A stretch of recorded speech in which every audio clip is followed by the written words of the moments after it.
Muchas gracias al Colegio de Abogados de Sevilla y a VLEX por la organización de este congreso que está teniendo tanto éxito y en el que vamos a intentar aportar en esta primera hora de la tarde sevillana, en la que intentaremos mantener el nivel alto de atención para que podamos aprender algunos conceptos sobre segunda oportunidad.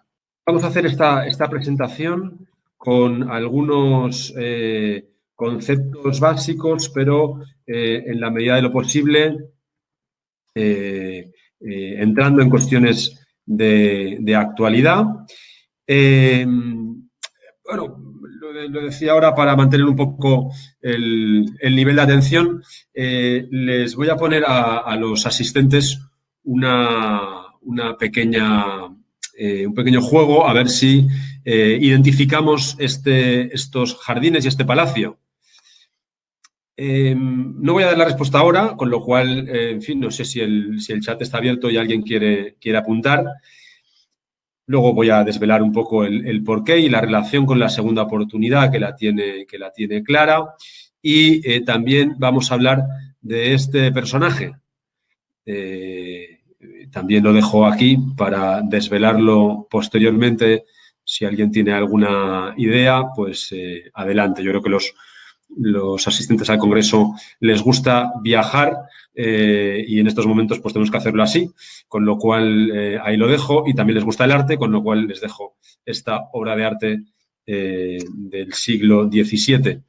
El esquema de la sesión va a ser el siguiente: una primera introducción general a la segunda oportunidad con la referencia al texto refundido de la ley concursal, temas de jurisprudencia reciente, especialmente nos vamos a dedicar a la vivienda y al crédito público y a algunas otras resoluciones de las audiencias provinciales en materia de segunda oportunidad, para acabar con unos retos para la abogacía.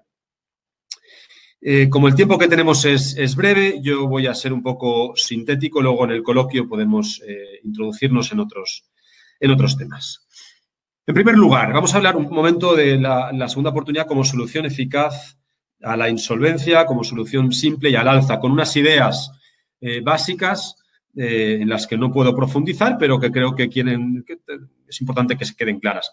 La segunda oportunidad, el proceso de segunda oportunidad, el concurso consecutivo, no es un procedimiento caro en absoluto. Es, además, una buena ley. Es decir, el texto refundido recoge la Ley 25/2015, que era una buena ley, un buen mecanismo de segunda oportunidad. Es probablemente para el deudor el mejor mecanismo que exista en el entorno, nuestro entorno jurídico.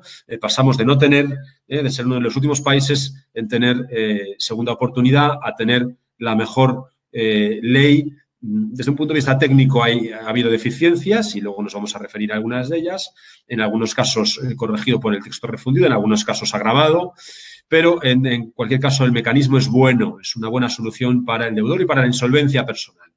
Y este mecanismo ha venido para quedarse. Y además no es para concursalistas, aunque unos conocimientos básicos de derecho concursal son fundamentales para tramitar los expedientes. También es importante tener en cuenta que esto es una segunda oportunidad no solo para los deudores, sino para la sociedad, porque ganan todas las partes con la cancelación de las deudas. Ganan tanto la economía en general, que se reactiva, como los acreedores también, cuando ven que tienen un nuevo cliente cuando se han cancelado las deudas, como, lógicamente, el deudor, los servicios públicos que deberían atenderlo, que deberían atender situaciones de economía sumergida. Por tanto, es una buena ley, es una buena oportunidad para la sociedad en general. Y es un derecho humano también a un nuevo comienzo, a una nueva realidad, a un empezar de nuevo desde el punto de vista civil. Y, además, fomenta claramente el crédito responsable por parte de los acreedores profesionales. Bien, que la segunda oportunidad es simple es una cuestión que se ha puesto en entredicho en algunas ocasiones. Es cierto que podemos generar grandes debates sobre el mecanismo, pero que en realidad es un mecanismo simple con 3 fases: acuerdo extrajudicial de pagos, concurso consecutivo y beneficio de exoneración del pasivo insatisfecho. No tenemos tiempo de entrar mucho en el detalle, pero en realidad Se trata de 3 simples fases en las que el deudor tiene relativamente poco papel, importante papel, pero poco papel. Aquí tenemos un esquema del concurso que se realizó en el juzgado número 50 de Barcelona, primera instancia número 50, explicando cuáles son los operadores que intervienen cuando el concurso consecutivo entra en el juzgado de primera instancia o juzgado mercantil. Hay muchas actuaciones a realizar por parte de diferentes operadores, no veis el detalle por el tamaño de la letra, pero sí que quiero simplemente echar un ojo al apartado en rojo, que es el del deudor. Lo que tiene que hacer el deudor en el concurso consecutivo de forma más o menos preceptiva, es decir, que lo que sí que tiene que hacer el deudor es solicitar la exoneración. Y eso es lo que está en rojo. En el resto de cuestiones hay mucha tramitación por parte de los operadores judiciales, pero no por parte del deudor. Es decir, el deudor no tiene realmente mucha intervención. Que este es un procedimiento al alza, lo dicen las cifras.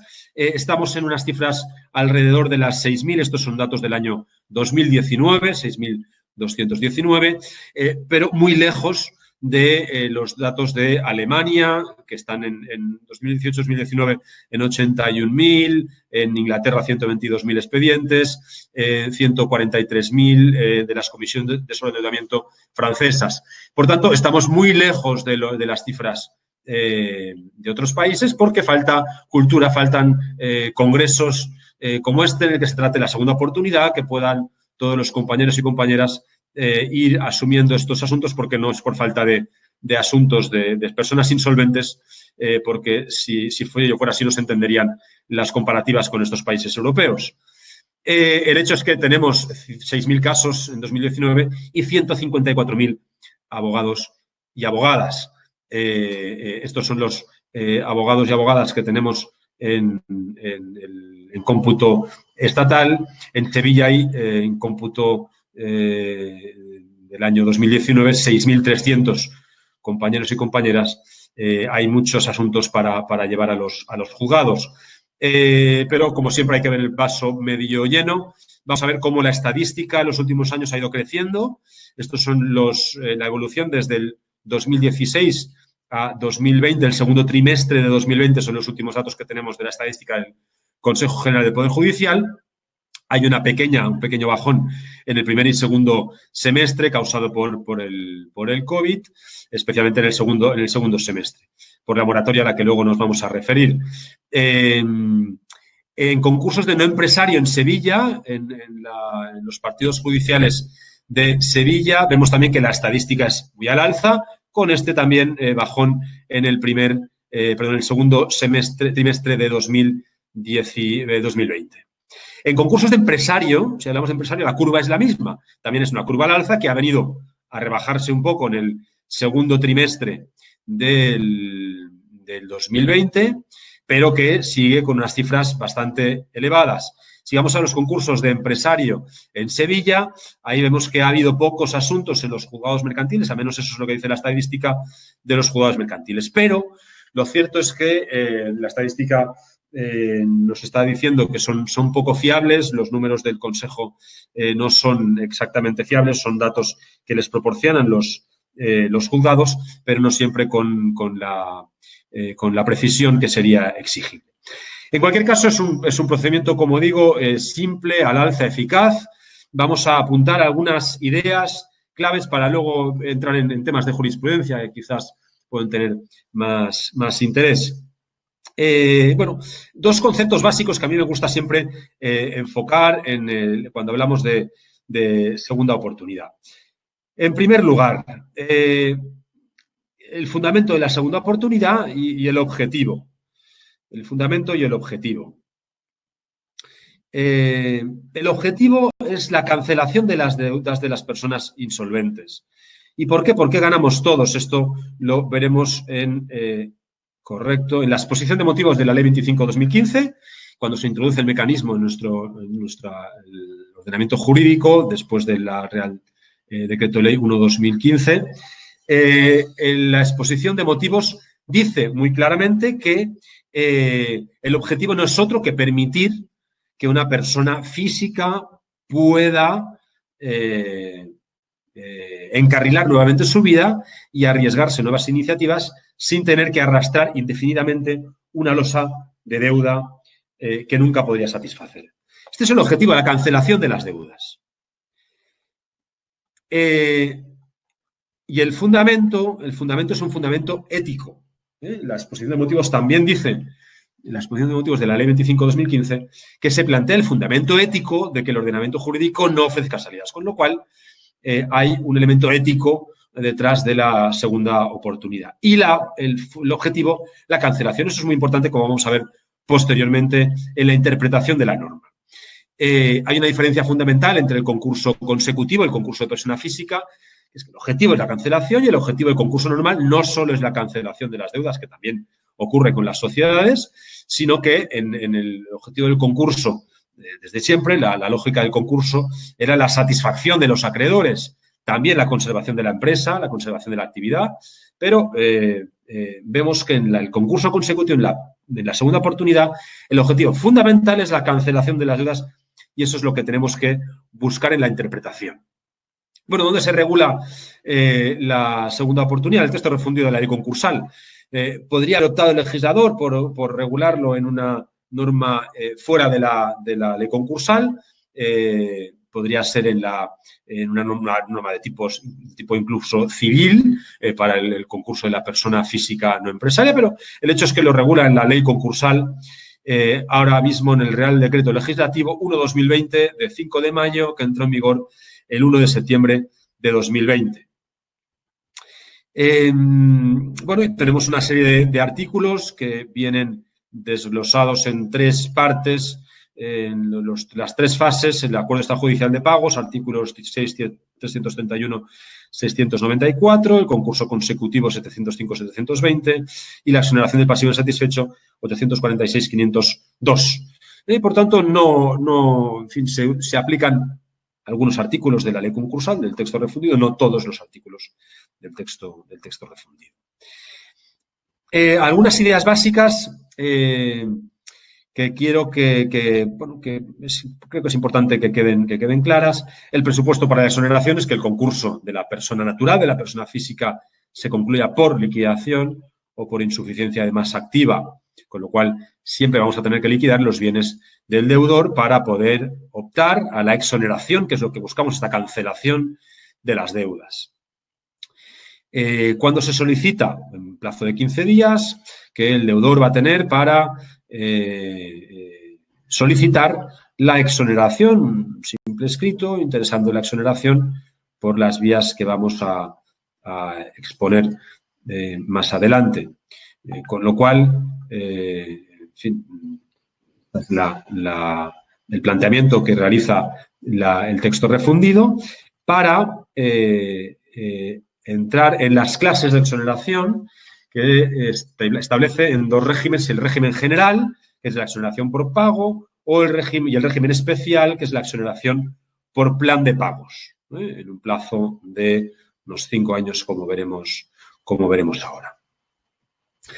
En cualquier caso, el presupuesto subjetivo es el de que sea persona natural y que sea deudor de buena fe. En el caso de persona natural no hay dudas.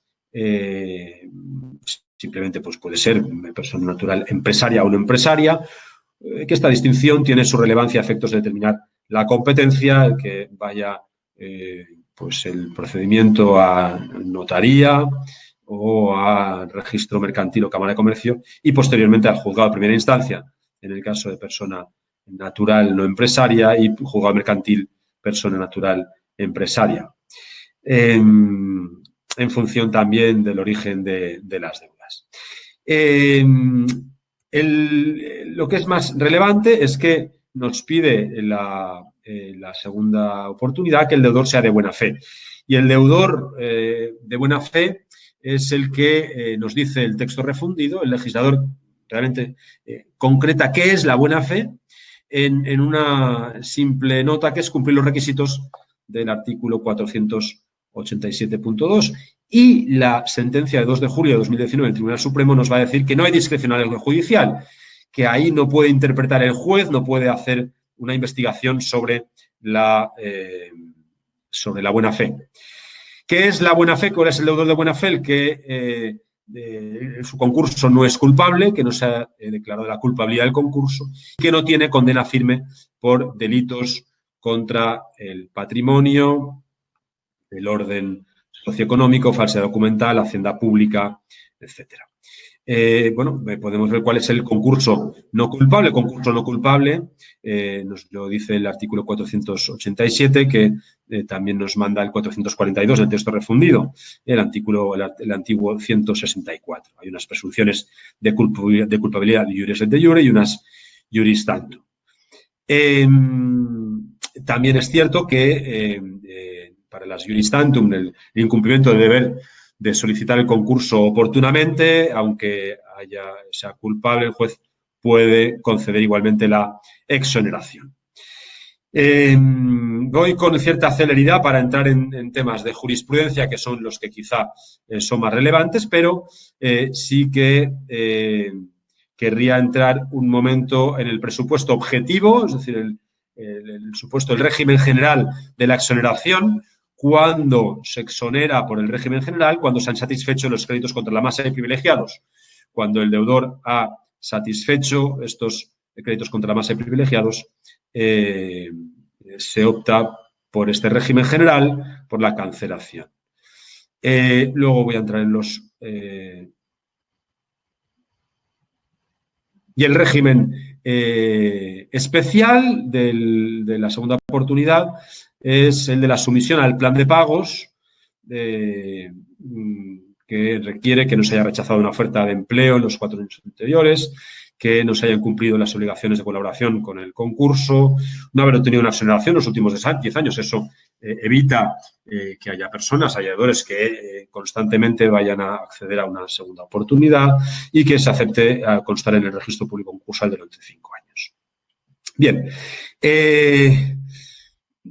Lo cierto es que podríamos dedicarnos a algunas cuestiones de procedimiento. Yo voy a ser un poco más...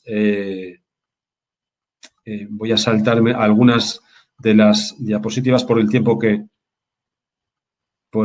tenemos y nos vamos a ir a la jurisprudencia reciente. Luego, si hay alguna aclaración sobre este tipo, sobre estas cuestiones que no se han modificado en realidad con el nuevo texto refundido y, por tanto, queda un poco a lo que en el coloquio se pueda plantear. Sobre jurisprudencia reciente, sobre temas que son un poco más claves, pues hablaríamos en primer lugar de la vivienda. La vivienda es uno de los temas que preocupan siempre y que en un congreso de este tipo creo que es importante que lo tratemos. La vivienda habitual puede salvarse. Hemos dicho antes que el presupuesto objetivo era que el deudor se le liquiden sus bienes. Y no puede decir, oiga, si se me liquida mi vivienda, igual no me interesa acceder a la segunda oportunidad o me supone un perjuicio importante. Bueno, la verdad es que es cierto que todos los bienes tienen que liquidarse para pagar a los acreedores, pero hay algunos supuestos en los que la vivienda puede no ser objeto de liquidación. ¿Qué nos ha dicho la jurisprudencia?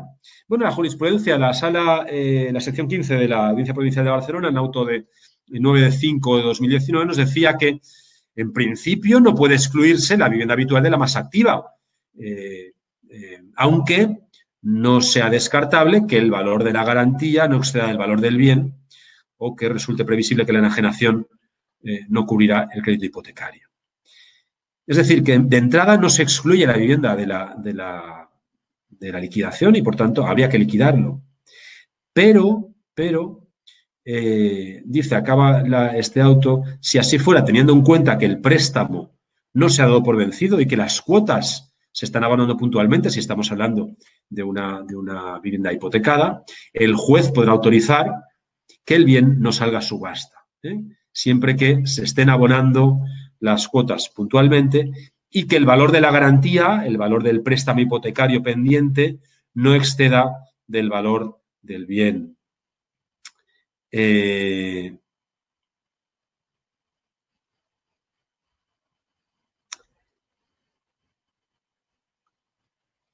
En el auto de 29 de marzo de 2019, la sección 15 viene a aclarar también estos conceptos con otra cuestión que es importante a nivel de procedimiento. Dice, todos los bienes se integran en la masa activa, excepto los que no sean inembargables. La vivienda habitual no entra dentro del concepto de inembargable, con lo cual, perdón, porque yo estoy en otra presentación. Perdón, estaba siguiendo esta resolución y ahora estamos en esta.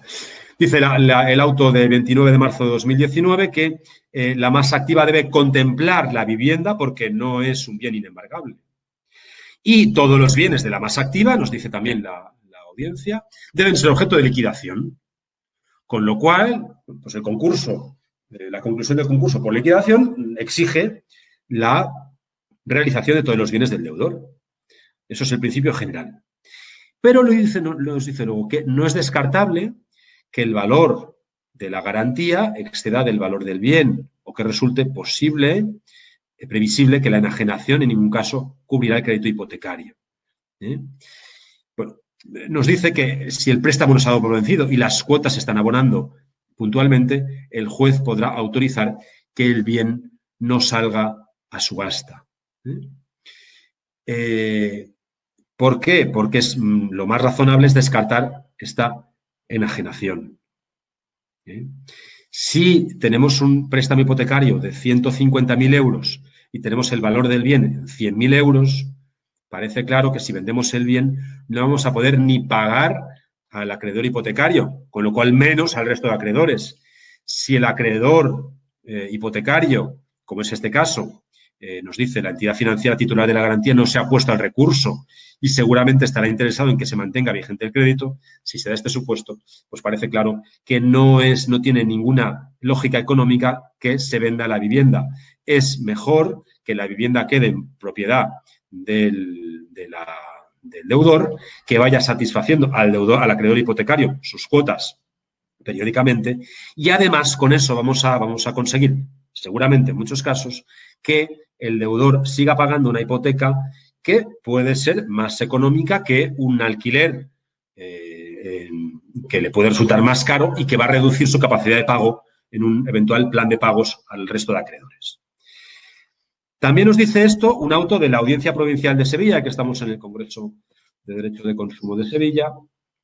Pues vamos a citar este auto de 28 de septiembre de 2017, la sección quinta, en que nos dice que efectivamente la realización de la vivienda no garantiza ni siquiera al acreedor con privilegio especial el completo cobro de su deuda, transformándose lo que no pueda cobrar en crédito ordinario y además el resto de acreedores pues tampoco van a poder cobrar. Si no cobra el acreedor privilegiado, pues tampoco va a cobrar los restos de acreedores. Con lo cual, dice, bueno, el plan propuesto por la administradora concursal sobre la base de un sueldo estable y que no es previsible que se deje de percibir, pues se permite el pago íntegro de todas las deudas pendientes en el plazo de 8 años, que es el plazo, que es el objetivo principal del concurso, el pago también, lógicamente, de los créditos y la cancelación de las deudas, sin infligir el grave perjuicio de la concursada de perder su vivienda habitual. En este caso, la administradora concursal y la principal entidad acreedora, la entidad financiera, recurrieron el auto que aprobaba el plan de liquidación porque el plan de liquidación modificaba la propuesta de la administración concursal en el sentido de incluir la venta del único bien, la vivienda habitual. La administración concursal, además, lo argumentaba diciendo es que el importe de la garantía del préstamo es superior al valor del bien y, por tanto, no se van a satisfacer las deudas. Y, además, se tenía en cuenta que, en este caso, la concursada, la persona física concursada, era funcionaria de la Junta de Andalucía. Se decía, hombre, percibe un sueldo estable que le va a permitir atender sus necesidades alimenticias, el pago de las cuotas hipotecarias y, además, destinar una cantidad fija mensual al pago del resto de las deudas, pudiendo extinguir así, con ese sobrante, todas las deudas en 8 años. Entonces, parecía obvio que en este caso se tenía que, era conveniente que se mantuviera la vivienda habitual. Bueno, el crédito público. El crédito público es de los que nos está trayendo más ríos de tinta sobre su exoneración o no en la segunda oportunidad y más a raíz del texto refundido, de la aprobación del texto refundido de la ley concursal. Bien, yo para hablar del crédito público tengo que referirme con claridad. Es una sentencia que es fundamental para entender la segunda oportunidad, que yo recomiendo a quien no se la haya leído varias veces que lo haga, por favor. No se puede, en fin, yo creo que no se pueden tramitar expedientes de personas insolventes sin leer con detenimiento la sentencia de 2 de julio de 2019 del Tribunal Supremo, la sentencia 381 de 2019. ¿Qué nos dice esta sentencia sobre el crédito público? Primero hace una referencia a la directiva de reestructuración del año pasado, la directiva de 2019, que dice esta directiva, según cita el Tribunal Supremo, que debe garantizarse la obligación de reembolso, de pago. El empresario, aquí hablaba del empresario, pero también sirve para el no empresario, el deudor debe garantizar que lo que tiene que pagar, lo que tiene que devolver, lo que tiene que satisfacer de sus deudas, se determinará en base a la situación individual del empresario, que es proporcionada, que debe ser proporcionada a los activos y a la renta embargable, y teniendo en cuenta luego el interés equitativo de los acreedores. Por tanto, debe ser proporcionada a los activos y a la renta embargables. Sigue diciendo el Tribunal Supremo que para resolver sobre la exoneración o no del crédito público y la interpretación que se tenía que hacer antes del 178 bis de la ley concursal y ahora del 491 y 497 del texto refundido, nos dice, y eso es lo más importante para mí de esta resolución, que hay que ir, lógicamente, a ver cuál es la finalidad perseguida por la institución, por la segunda oportunidad, y cuáles son los principios que hay que tomarse en consideración para hacer una interpretación teleológica, la finalidad de la norma. La finalidad de la norma es facilitar la segunda oportunidad mediante la condonación plena de las deudas. Esto es lo que dice el Tribunal Supremo, porque lo decía la exposición de motivos, porque esa es la finalidad de la norma. Y eso es fundamental. Esta condonación, dice, puede ser inmediata o en 5 años el régimen general o el régimen especial ahora mismo en el texto refundido. Nos dice, en el ordinal quinto, la exoneración alcanza a todos los créditos ajenos al plan de pagos y este plan de pagos afecta únicamente a los créditos contra la masa y los créditos privilegiados. Por tanto, tanto en el ordinal cuarto como en el ordinal quinto, la solución es la misma. Nos dice que lo que tiene que hacer el juez es en el plan de pagos acomodarlo para que se pueda satisfacer por parte del deudor según sus activos y la renta embargable. Con lo cual, lo que nos dice el Tribunal Supremo es que el artículo 168 bis 3 en el ordinal cuarto, para la exoneración automática, ahora régimen general, hay que hacer el pago de los créditos contra la masa y privilegiados y con eso se exonera el resto, y que el ordinal quinto del 168 bis tercero, actual 497 del texto refundido, la exoneración es en 5 años el régimen especial y tienen que ir a ese plan de pagos, a ese régimen de exoneración en 5 años, los créditos contra la masa y los privilegiados. Con lo cual, el resto del crédito público que no es privilegiado se exonera. El crédito público privilegiado no se exonera, exoneración, el régimen general hay que satisfacerlo, o en 5 años, pero el que no es privilegiado se exonera. Esta es la gran conclusión del Tribunal Supremo en sentencia de 2 de julio de 2019. Con lo cual, conclusión, si se ha entendido este íter de la NOR que hace el Tribunal Supremo, el crédito público que no es privilegiado se exonera de forma clara. ¿Qué ha pasado? Ha pasado que cuando el legislador, el gobierno, cuando hace caso al legislador que le delega hacer un texto refundido, elaborar un texto refundido, el texto refundido tenía que refundir el texto anterior, con sus 28, 29 reformas que había tenido la ley concursal, pues hacer un texto nuevo.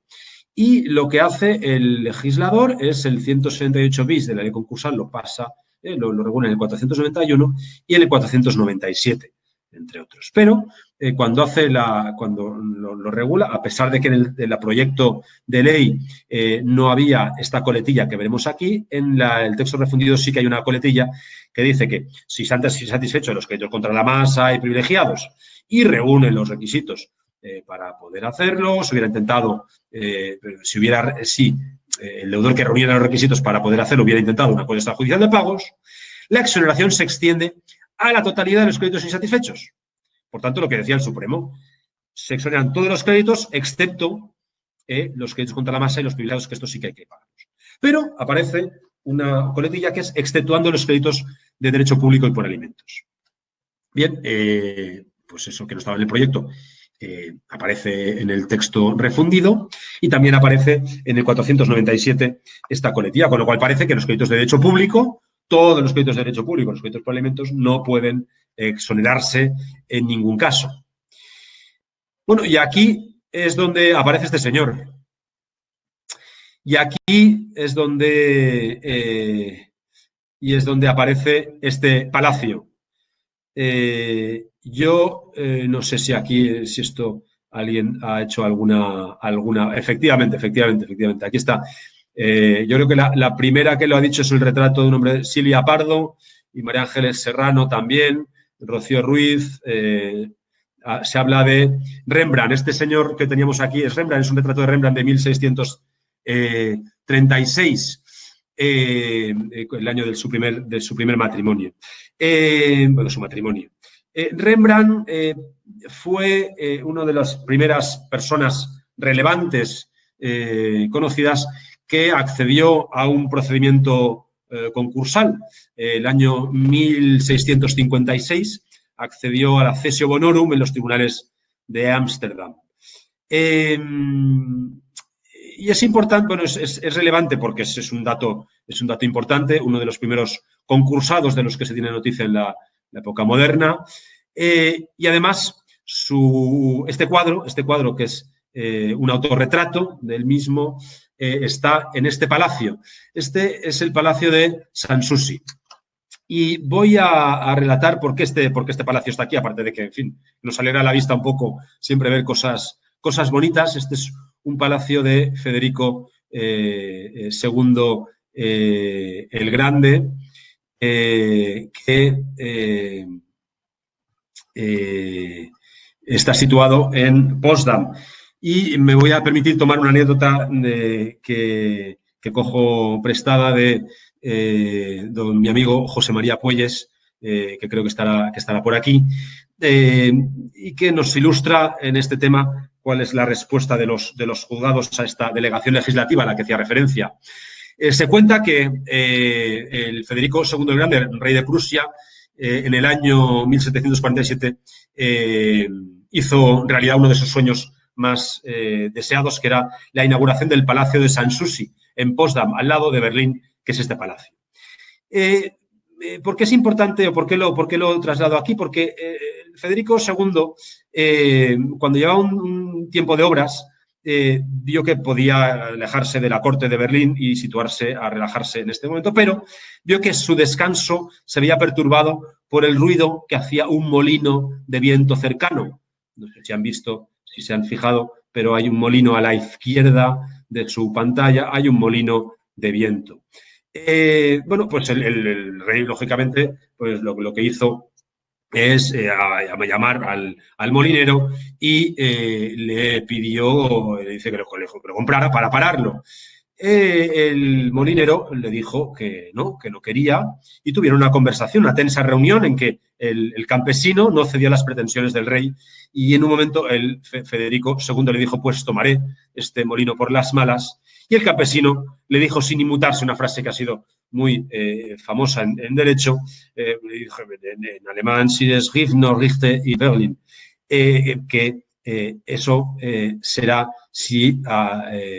eso no será posible porque aún quedan jueces en Berlín, aún quedan jueces en Berlín. Federico II se retiró y le advirtió, le llegó el mensaje de que firmaría un decreto expropiando el molino sin compensación alguna. Al anochecer, el molinero se presentó en el palacio y el rey lo recibió y el campesino le entregó a Federico II una orden judicial que prohibía a la corona expropiar y demoler el molino solo por el capricho personal del rey. El rey, después de leer esta resolución, en lugar de entrar en cólera y desatar la furia, como pensaba todo el mundo que sucedería, le dijo al campesino: me alegra comprobar que todavía hay jueces en Berlín. Este es uno de los ejemplos que se pone siempre y que nos ilustraba hace poco mi compañero José María Puelles, de que quedan jueces aún en Berlín y quedan jueces este es el molino. Este es el molino famoso, precioso. Les recomiendo que si pueden ir a Potsdam, no dejen de ver el Palacio de Sanssouci y el molino. El cuadro del autorretrato está en Berlín, no está ahora mismo. Estuvo en este palacio durante mucho tiempo, este autorretrato, pero no está. ¿Por qué digo esto? Porque ha habido una resolución, una sentencia del Juzgado Mercantil número 7 de Barcelona en que dice que aplicando el texto refundido de la ley concursal, este artículo 491 que exceptuaba el crédito público de la exoneración, el auto de 8 de septiembre de 2020 del magistrado Raúl García Orejudo nos dice que en materia de extensión de la exoneración de crédito público se ha de estar al criterio mantenido por la sentencia de 2 de julio de 2019 del Tribunal Supremo. Por tanto, la inclusión del crédito público privilegiado y contra la masa en el plan de pagos y la exoneración del restante crédito público. Esto a pesar de la dicción literal del texto refundido. Dice el auto del magistrado que el texto refundido de la ley concursal no puede suponer una modificación de la anterior doctrina jurisprudencial de la sentencia de 2 de julio, interpretando el 178, ahora 491. Esta vulneración se deriva de que en el texto refundido se introduce este artículo 491, lo cual supone una regulación manifiestamente contraria a la norma de que es objeto de refundición, que es el 178 bis 3, apartado cuarto, lo que supone un exceso ultra vires en la delegación otorgada para proceder a la refundición y puede, por tanto, en los tribunales ordinarios, por tanto, cualquier juzgado mercantil, cualquier juzgado de primera instancia, sin necesidad de plantear una cuestión de inconstitucionalidad, inaplicar el precepto que es objeto de refundición. Con lo cual, lo que hace es decir, pues el 491 altera una norma clara e indiscutida del sistema llamada refundir y, por tanto, inaplica este 491 y entiende que el crédito público no privilegiado se puede exonerar. También dice lo mismo que el 497, en el régimen especial del plan de pagos, también tiene que ser interpretado de acuerdo con la sentencia 2 de julio de 2019.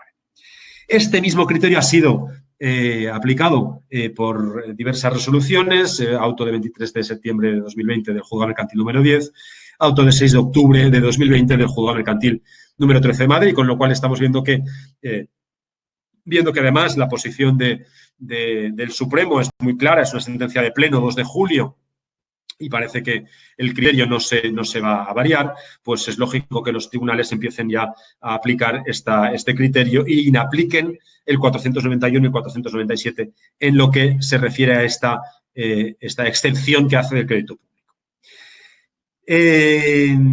Bien, algunas resoluciones antes de acabar, recientes, que pueden ser relevantes. Algunas, no hay mucha jurisprudencia sobre el particular, pero algunas de la Audiencia de Barcelona y algunas de sentencias andaluzas que de este último año creo que es importante que podamos analizar. Esta sentencia de 29 de septiembre de 2020, reciente, de la Sala 15 del Tribunal, de la sección 15 de la Audiencia Provincial de Barcelona, nos dice que la presentación de un plan de pagos es el requisito necesario para el reconocimiento de tal beneficio. Este fue un supuesto en el que el deudor solicitó, se declaró en concurso y cuando acabó el concurso solicitó que se le reconociera el beneficio de la exoneración por no tener patrimonio. La Seguridad Social, la Tesorería, se opuso al reconocimiento de la exoneración y el juzgado de primera instancia estimó la oposición, denegó la exoneración. Bueno, lo que decía el juez es que no se habían satisfecho los créditos contra la masa y los créditos concursales en los umbrales marcados por la ley. Ante el recurso, lo que dice la audiencia provincial es que, bueno, es cierto que no se han satisfecho, pero además el deudor no se ha sometido a ningún plan de pagos, no ha hecho ninguna propuesta, no asumía ningún compromiso y, por tanto, entiende la audiencia provincial que no puede avanzarse en la exoneración. Este plan de pagos es un requisito indispensable para la exoneración. Con lo cual, bueno, esto es importante que lo tengamos en cuenta siempre la presentación de plan de pagos. Hay una sentencia de 4 de junio de 2020 en el que en esta sentencia se decía que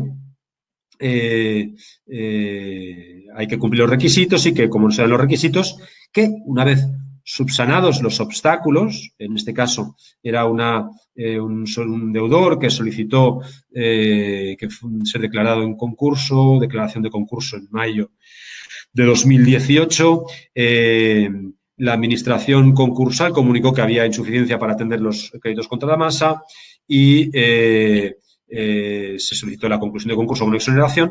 Se dio traslado a las partes, sí, tanto Hacienda como Seguridad Social se opusieron. Y la resolución del Tribunal de Instancia denegó la exoneración por no constar que se hubieran abonado los créditos concursales privilegiados ni los créditos concursales ni los créditos contra la masa. La sentencia de la audiencia lo que dice es que efectivamente se deniega la exoneración, dado que no se había intentado una cosa extrajudicial ni se habían satisfecho los créditos con privilegio. Bien, lo importante aquí, lo que parece es que es importante que se expone que en caso de subsanarse los obstáculos se pueda pedir nuevamente la exoneración del pasivo insatisfecho. En este caso, según el supuesto de hecho, sería con la satisfacción de los créditos privilegiados. En este caso, si no recuerdo mal, había simplemente unos créditos con privilegio especial, con privilegio de solo 4.000 euros frente a un pasivo total de 1 millón de euros, con lo cual le valía la pena, lógicamente, pues satisfacer estos importes y volver a solicitar. Una sentencia de la Audiencia Provincial de Huelva, cercana a nuestra sede, de 20 de mayo de 2020, nos decía esta sentencia que, bueno, hubo una de estas, que esto es muy frecuente y creo que es importante también que lo relatemos, que en aplicación del antiguo 166 bis cuarto se hacía una declaración de concurso con conclusión en el mismo auto por insuficiencia de masa activa. El deudor apela y dice, es que faltan trámites como el informe del administrador, la audiencia de los acreedores y demás. Bueno, la audiencia dice que sí que es importante que se reabra el concurso, que no se atiende a la conclusión como había hecho el juzgado de primera instancia y que lo que tiene que hacer es simplemente se estima el recurso para que pueda solicitar la exoneración en ese plazo que hemos explicado de 15 días. Con lo cual, bueno, pues eso es importante en el sentido que hemos expuesto en diversas ocasiones de que es importante, es clave la exoneración, la cancelación es el objetivo principal y los tribunales tienen que interpretarla siempre favoreciendo que haya la posibilidad de exoneración. Alguna sentencia, bueno, esto va sobre retribución de administradores. Como estamos muy justos de tiempo, yo creo que no nos va a dar tiempo de comentar las siguientes. Yo simplemente en un minuto voy a dar algunos apuntes de retos para la abogacía en esta simple diapositiva. Bueno, animar a todo el mundo a tramitar expedientes. Hay muchas personas insolventes, hay, por tanto, ciertamente también un nicho de mercado. Es, además, un derecho humano y, además, aporta felicidad. Es de los procedimientos en los que, con la cancelación de las deudas, que es el supuesto mayoritario, ampliamente, prácticamente diría único, excepto cuestiones puramente formales, que es relevante, es decir, que la gran mayoría de los asuntos acaban con la exoneración. Por tanto, es muy importante para nuestros clientes que les aportemos esta luz al final del túnel, que se puedan exonerar las deudas y volver a empezar. Para la abogacía, pues es importante el reto de impulsar la segunda oportunidad, de hacer también, de ser interlocutores con la administración, con las administraciones públicas, también con los juzgados, para que se desarrolle bien el mecanismo y se remuevan los obstáculos, que se introduzca en los turnos de oficio de segunda oportunidad, para que las personas que no puedan acceder a un letrado de pago, pues que tengan derecho a su justicia gratuita, donde pues puedan también acceder a la segunda oportunidad. Y también la abogacía tenemos que estar alerta a la transposición de la directiva para que no se modifique la posición del deudor y pueda seguir siendo un mecanismo de cura, de hospitalización de deudores que entran en el supuesto, en el caso entran en los juzgados para buscar una segunda oportunidad. Yo solo una sí que es una sentencia de Jaén, también de una audiencia parecida, y sí que vuelvo para atrás simplemente con esta sentencia. En esta sentencia se constata por parte del administrador concursal en la pieza de calificación que el deudor no había aportado la titularidad del 50% de un inmueble y se acaba concluyendo que hay culpabilidad y se acaba concluyendo que esta inexactitud, que es grave porque es del 30% del total del activo, suponía este inmueble, es una exactitud que no es mínima, dice la audiencia provincial, sino que entra en causa de culpabilidad, y dice además que eso dará la posibilidad de acudir a la segunda oportunidad, con lo cual, un elemento que no he expuesto al principio es que en la solicitud inicial, en el formulario, que sabéis que está en el BOE, en un orden ministerial, en ese formulario hay que introducir toda la información del deudor. Es importante que sea exacta porque luego nos evitamos problemas en la culpabilidad. Yo lo voy a dejar aquí haciendo referencia al grupo de trabajo de segunda oportunidad del Colegio de la Abogacía de Barcelona, del Consejo de la Abogacía Catalana, y a mis compañeros que me acompañan en este viaje: Octavio Gracia, Borja Pardo, Miguel Ángel Salazar, Elisa Escolá, Jaime Campá y Ivonne Pavía, que lidera este grupo, capitaneados, como siempre, con todas estas cuestiones por don Jesús Sánchez, que tenemos la oportunidad y el lujo de tenerlo en este congreso también, con Cristina Vallejo también, que nos acompaña en este grupo. Muchas gracias a la organización y quedo a su disposición para las preguntas y comentarios que pueda haber.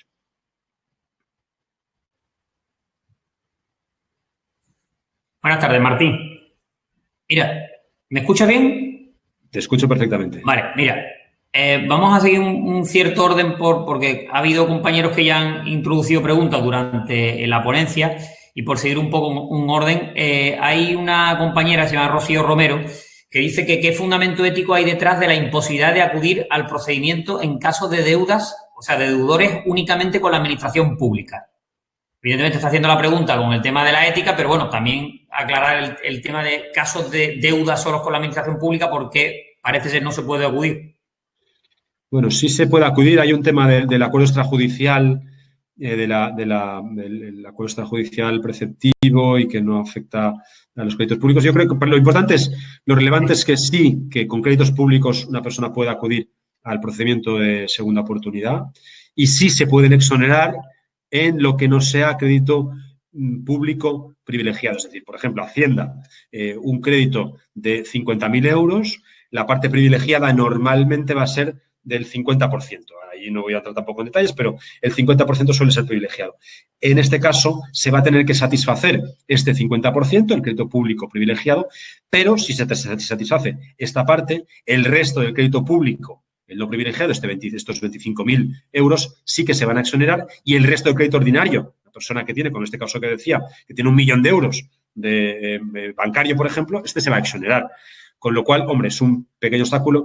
Y que el fundamento ético no quiere decir que haya una varita mágica, que es mágico el procedimiento, el concurso consecutivo es mágico en esta fase de la exoneración, pero tampoco se trata de que se exonere todo, porque sí, se tiene que regular y se ha regulado de forma, yo creo que razonablemente adecuada, el procedimiento en la ley concursal, en el actual texto refundido de la ley concursal, con excepción de este desafortunado 491-497, que como los jueces de Berlín, pues los juzgados están ya empezando a parar los pies al gobierno, que es el que ha elaborado el texto refundido, que no el legislador. El legislador va a poder tener la oportunidad en la transposición de la directiva de regular como considere, y ahí con toda la potestad y sin ninguna delegación legislativa, simplemente por el mandato constitucional.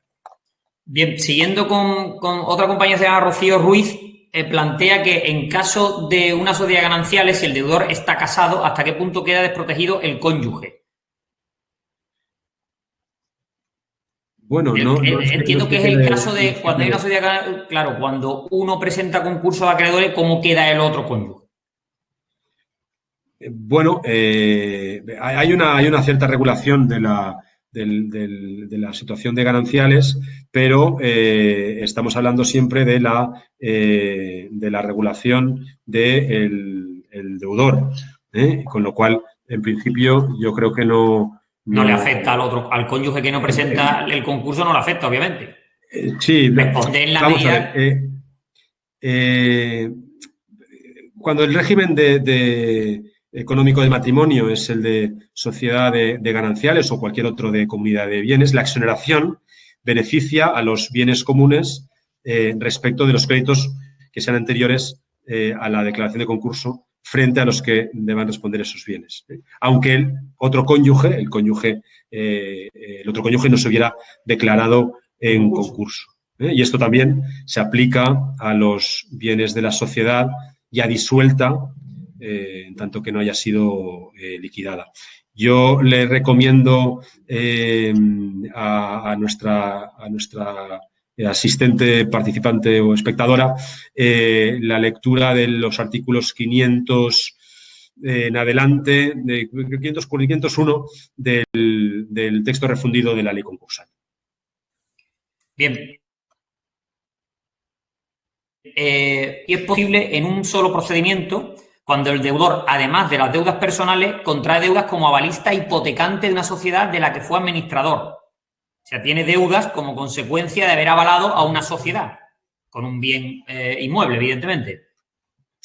Bueno, yo creo que lo que es importante es que sepamos que cuando una persona empieza el acuerdo extrajudicial de pagos y luego concurso consecutivo, se presenta con todos sus bienes, los que tenga, y con todas sus deudas, las que tenga.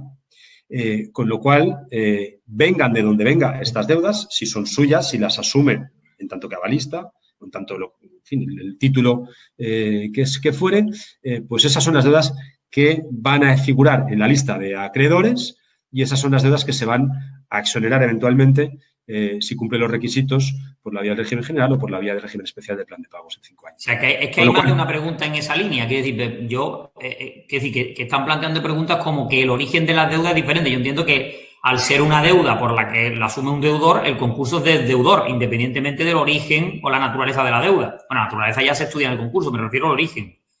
Si tú tienes una deuda como consecuencia de haber hipotecado un bien por avalar una sociedad, no deja de ser una deuda tuya personal. Perdón, es que ahora hay un ruido. Sí, o sea, todas las deudas que uno tiene, vengan de donde vengan, son las que entran, van a formar la masa pasiva del concurso y están en la lista de acreedores desde el inicio en el acuerdo extrajudicial de pagos. Todas las deudas, vengan de donde vengan, sean de aval, sean de lo que sea. Sí. Vale. No sé si... Sí, una pregunta que me hace un compañero, Francisco Javier Jiménez Chacón, que dice que la nómina del concursado, persona física no empresaria, en lo que supere las cantidades inembargables, debe pasar a formar parte de la masa mensualmente. A ver... O sea, está hablando de lo que supere, según la ley de enjuiciamiento civil, el salario inembargable, que si debe formar parte de la masa mensualmente. De la masa... Bueno, vamos a ver. Cuando... Creo que ahí vamos... Sí, no sé si entiendo. Eso es disponible, evidentemente, se puede embargar. Sí, yo lo que supongo que nos está diciendo es si no vamos por la vía del régimen general, por la exoneración directa, la exoneración por pago de los créditos privilegiados o los créditos contra el régimen general, se va a establecer un plan de pagos y en ese plan de pagos se va a delimitar cuál es la parte de los ingresos que hay que dedicar al pago de los créditos. Entonces, yo creo que se está refiriendo a esta cuestión. Otra cosa es que una vez, si hemos acabado el plan de pagos, finalizado el plan de pagos y no hemos podido satisfacer todos los créditos a los que nos comprometíamos, si hemos dedicado una parte relevante de nuestros ingresos, la mitad de los ingresos no embargables, pues ahí el juez podrá igualmente exonerar definitivamente de todas las deudas. Yo recomiendo a nuestro compañero que se lea también el artículo 499 del texto refundido, donde se habla de esto, en el no cumplimiento en su integridad del plan de pagos. Si se ha destinado al cumplimiento la mitad de los ingresos percibidos durante este tiempo que no tuvieran la consideración de inembargables, o la cuarta parte, si fuera una persona que se encuentra dentro de las circunstancias del Real Decreto Ley 6/2012 de especial vulnerabilidad, en ese supuesto también se exonerará definitivamente, aunque no se haya cumplido el plan de pagos. Creo que esto es lo que planteaba nuestro compañero. Una pregunta, Martí, sobre el tema de la vivienda habitual.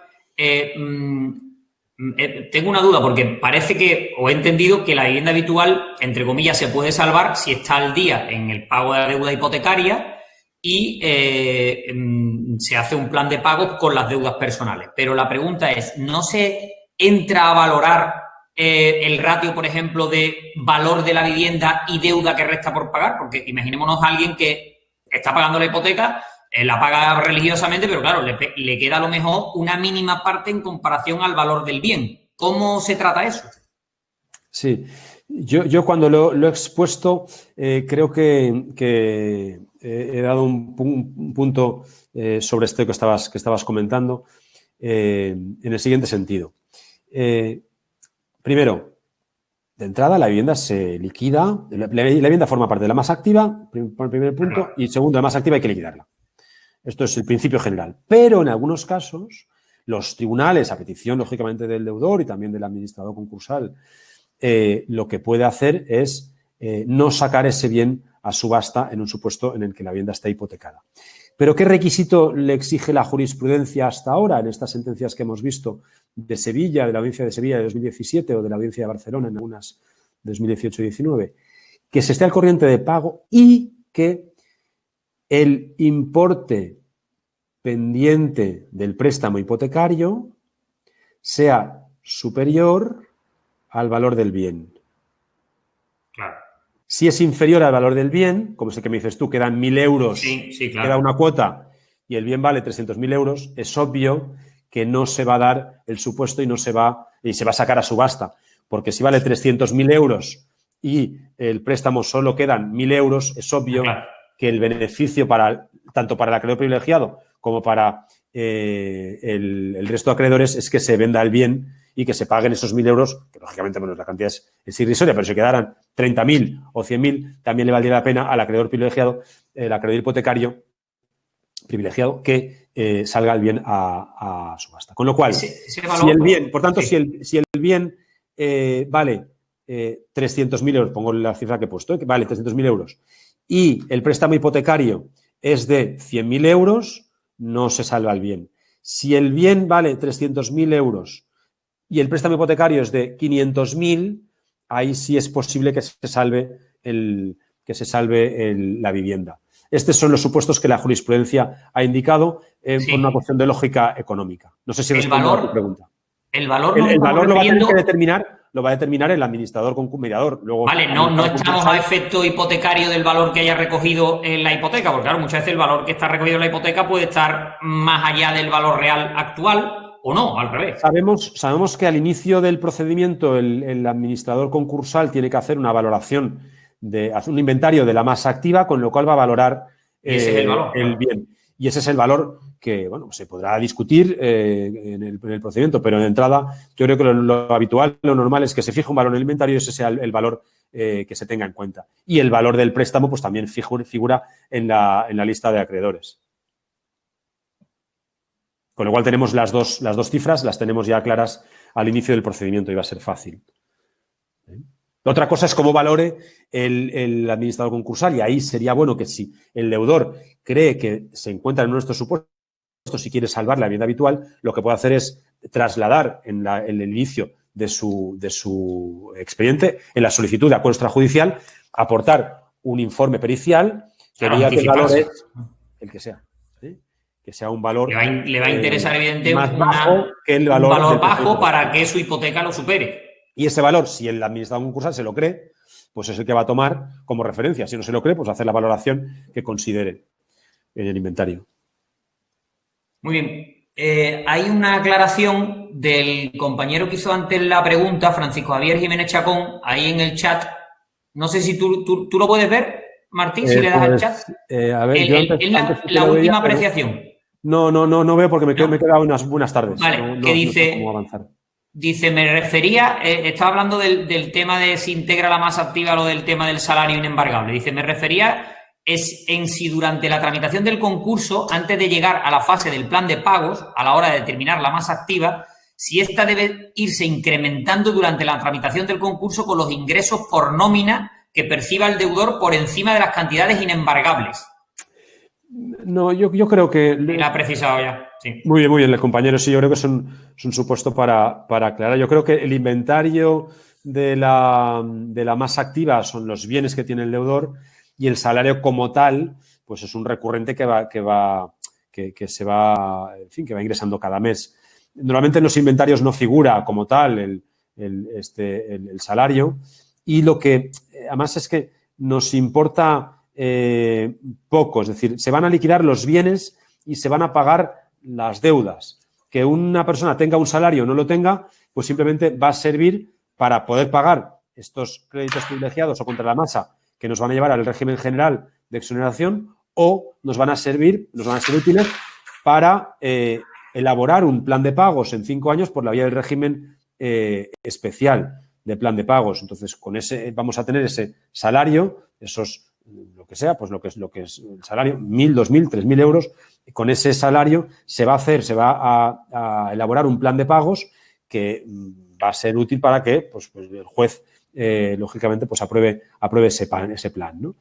Entonces, lo que sí que ha habido alguna sentencia, alguna audiencia, diciendo, oiga, es que si usted tiene aunque usted tenga un salario de 3.000 euros, por ejemplo, y por tanto tenga una parte muy importante de salario inembargable, lo que no puede hacer es entender ese importe como activo y que lo vayamos liquidando y tener la liquidación abierta durante todo el tiempo que tardaría usted con ese salario a pagar los créditos.